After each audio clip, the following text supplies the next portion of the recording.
This is Jordan Tower with JT News. Make sure you smash that like button, smash that subscribe, and let's get right into the news. All right, so we got paparazzi getting footage of DDG reuniting with his son, Halo, in Italy after 3 months apart. This was not paparazzi. This was somebody on one of their teams taking, obviously one of DDG's people, feeding it to TMZ and everyone.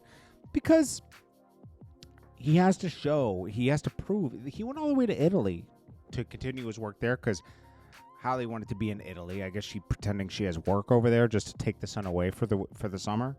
And I'm sorry. I mean, you know, if you're a Halle fan, I'm just telling you, this is a weird game she's playing.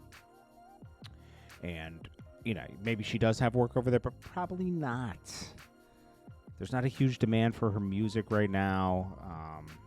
What movie is she working on? You know, she didn't even disclose that. She's just trying to take her son away from DDG. And, you know, these things get messy. I hope they work it out. But DDG's trying to be a good dad, you know. Diddy, okay? A lot going on with this. So you got Young Miami. Little Rod's now saying that, you know, they did freak offs together and all that kind of stuff. Okay. Little Rod did a whole interview with academics, which I think he's going to regret doing.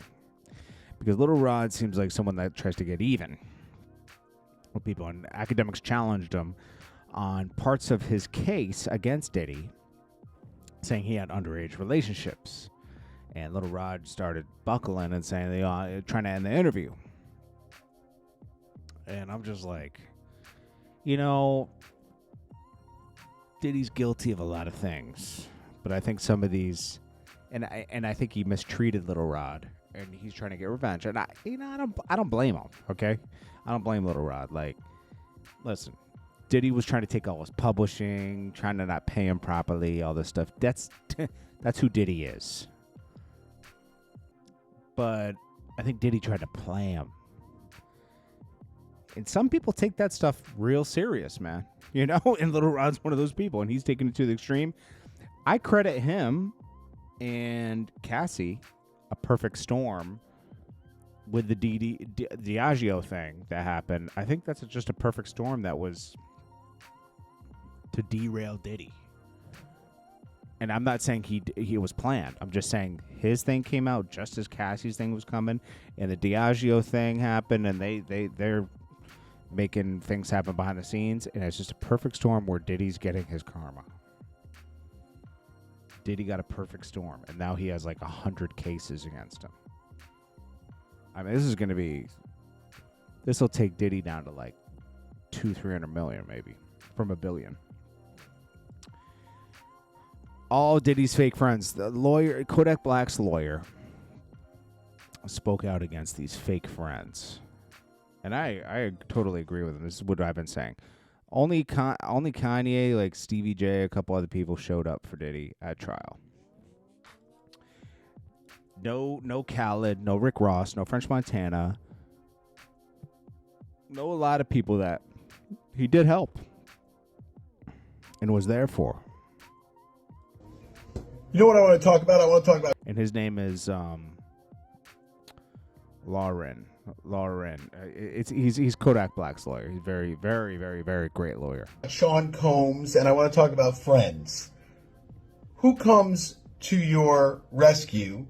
Who comes to your defense when you're accused of crimes that you feel you didn't commit, or maybe the government overcharged, or the state overcharged, and who sticks with you and who doesn't? It's very interesting because over my 28 years of experience, I've seen it all. I've seen wives that leave. I've seen wives that stay. I've had a case where a guy got 15 years and his wife has not stopped fighting for him for the past 5 years. She'll call my office, ask me what's going on the appeal issue or what's going on different aspects of the case. She has not given up one day. And there's not a lot of people that are like that. You saw that with the Cressleys. You know, their daughter fought for them every day. I don't care if you like them, don't like them, or anything like that. Their daughter fought for them every day. Anything she could... Facts. And she got them apart. Talk about anything she could be on, she would talk about her parents. That type of loyalty is is fleeting. There's not a lot of that around. Well, and you saw that with Sean Combs. You saw none of his party friends, none of the people that showed up at his parties, the Michael Rubins, the other rappers that would come to his parties and enjoy his free food and his free booze. You didn't see one single one of them come out and say a word in his support.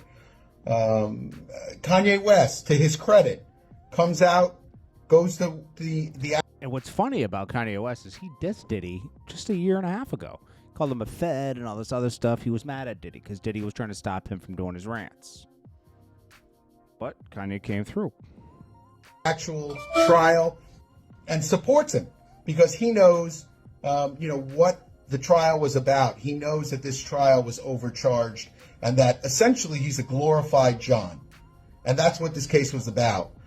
But when you look at your friends, look around you, and determine who would be there if you were in danger, if you were overcharged by the government.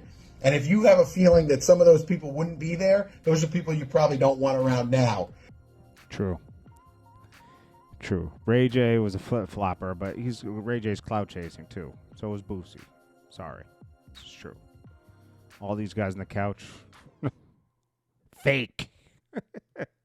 French Montana. Fake. Back with Drake. I don't even know why Drake had him back around. He was already with on the Weekend train to derail Drake. He didn't come out with a diss song or anything, but he was with the program. It's managed by the same people. As we know, Charleston White's claiming he's the real reason Little Woody got arrested. It's not true, but he's a professional clout chaser. I mean, this has been his career, clout chasing. So he promoted his show off of this for July 5th. Speaking of clout chasers, Larsa Pippen's in her 50s, still at it. She hired paparazzi to follow her. I mean, this is pathetic. This woman is pathetic, bro. Walking around the city with her new boyfriend. My gosh. Who cares? Like, seriously. Nicki Minaj with a question says, did anyone find it strange that old assault cases come out of nowhere once Nicki Minaj and Chris Brown started touring? And they both got arrested out of the country to prevent their tour and then to be late to their tour. Yes. I noticed that.